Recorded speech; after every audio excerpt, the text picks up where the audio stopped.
Welcome to Grassroots Takeover, a show about people making everyday revolution. The show's hosted by Alison Playford and me, Mark Weaver. And we're a listener-supported show, so if you like what we're doing and you want to get involved, support us, please go to patreon.com/Grassroots Takeover.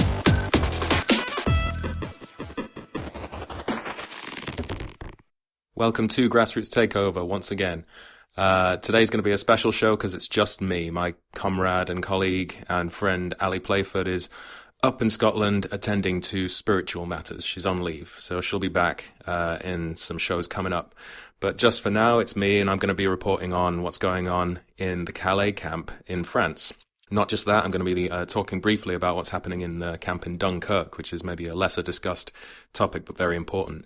And we're going to look at some of the actions that are happening all around Europe, and particularly in the UK, to deal with the issue of open borders and justice for refugees and migrants.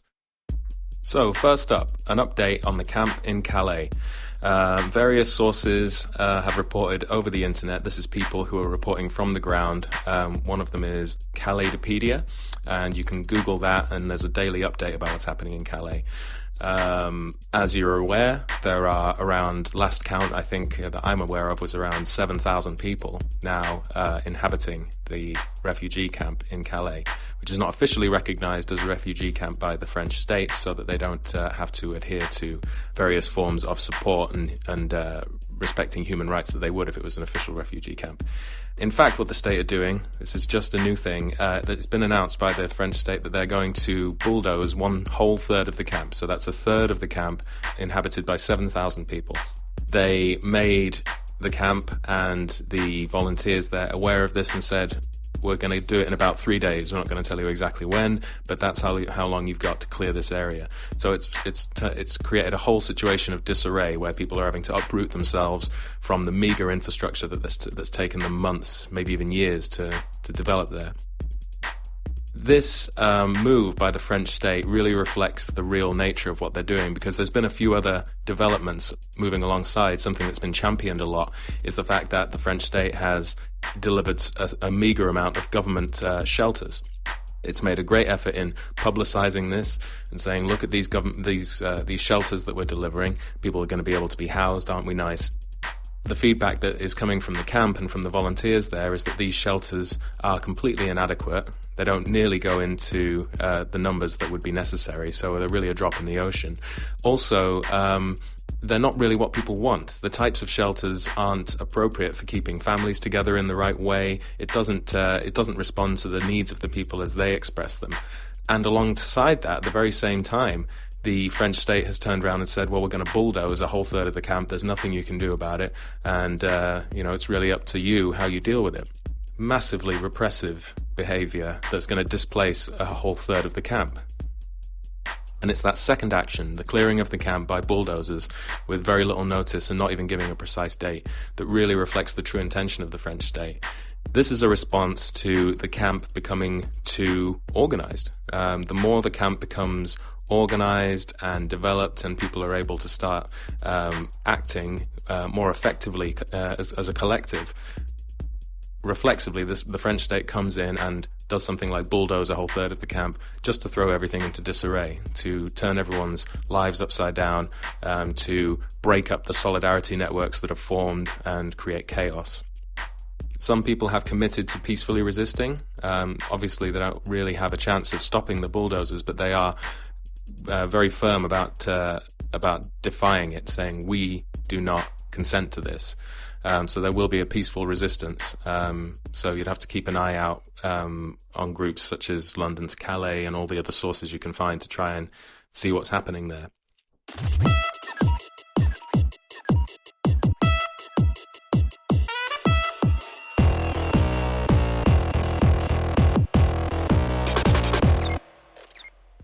And as I said, another thing to mention is the camp in Dunkirk, not too far away from Calais. Not something that is getting as much attention in the media as the Calais camp. It's smaller. It's around 2,000 people, although these numbers are changing all the time. And The important thing to mention here is the situation in Calais, dire as it is. It's even worse in Dunkirk. The infrastructure is less developed, they're getting less resources, so it's absolutely vital that attention be placed on Dunkirk, concern be placed on Dunkirk, and ultimately support and solidarity go to the people there.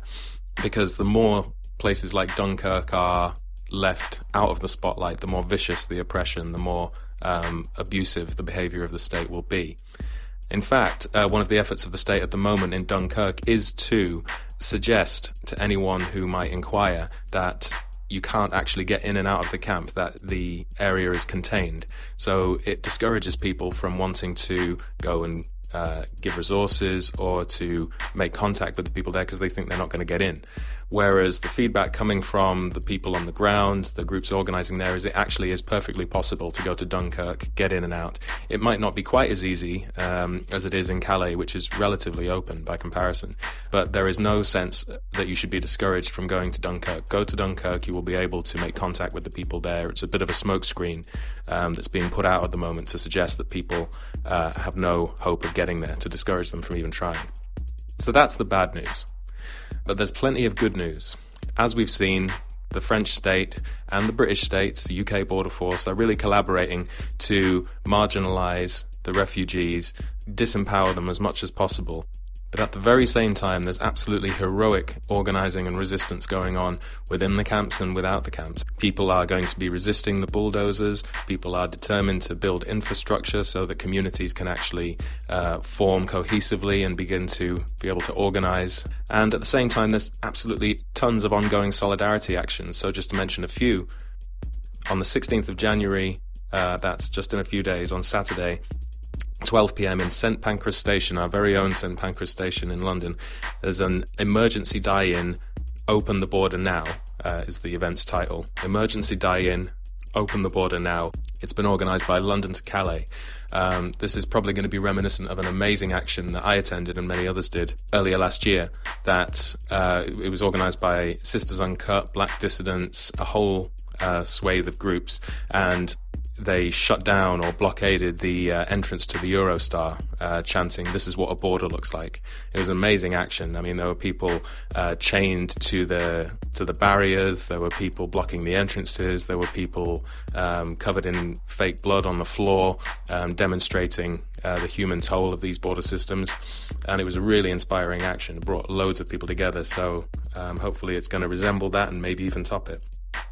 Very close after that, there's ongoing anti-fascist organising, because there's ongoing fascist organising. Right-wing groups have been doing demonstrations in Dover and around that area a lot. I believe they've done 4 major ones in the last year, and that's a lot. And their whole mission is to try and intimidate and persuade the local population there to hate refugees, to hate migrants, to try and turn the local community there into an anti-immigrant, anti-refugee base.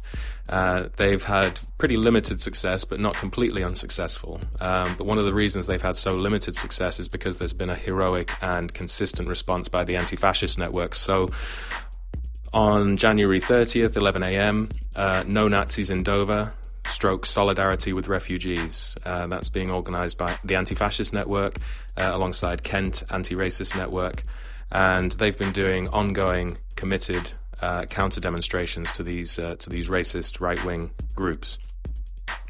There's an ongoing battle by Citizens UK, and that's challenging the Home Office legally. It's a legal battle because the Home Office is refusing to honour what's called the Dublin Regulation. This is a regulation that allows unaccompanied children, unaccompanied minors, to come to the UK if they have a close relative here. And the camps in Calais are full of unaccompanied children and minors, and many of them have relatives in the UK, and the Home Office is literally refusing to recognise their right to come to the UK. It's quite astounding that the British state is using its full clout to try and deny children with relatives here the right to come here, purely because they're migrants or refugees. But that's the nature of the state that we live in, and the French state too. So there's an ongoing legal challenge by Citizens UK to force the Home Office to recognise that regulation. So that's a great and inspiring campaign. And of course, as I've said, there's the refugees and migrants in the camps, continuously resisting police repression, continually trying to break down the barriers of Fortress Europe. They need our support, and we need to continue to support them in every way we can.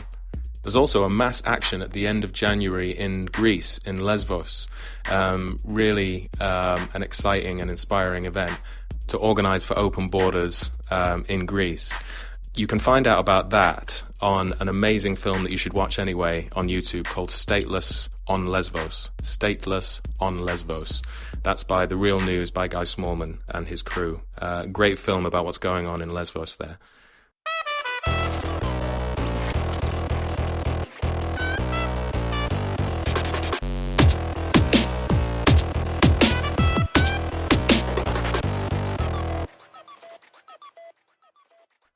So, bad news and good news. Bad news coming from the top, good news coming from the bottom, as always. Please keep supporting these groups and these actions. Go to the St Pancras one in London if that's where you are. Find out about the solidarity actions in Greece. Keep your eye on Calais. Keep your eye on Dunkirk. Keep your eye on this issue. Tell your friends about it. Keep fighting. And of course, keep listening to Grassroots Takeover, the show about people making everyday revolution. Support us on patreon.com. See you next time.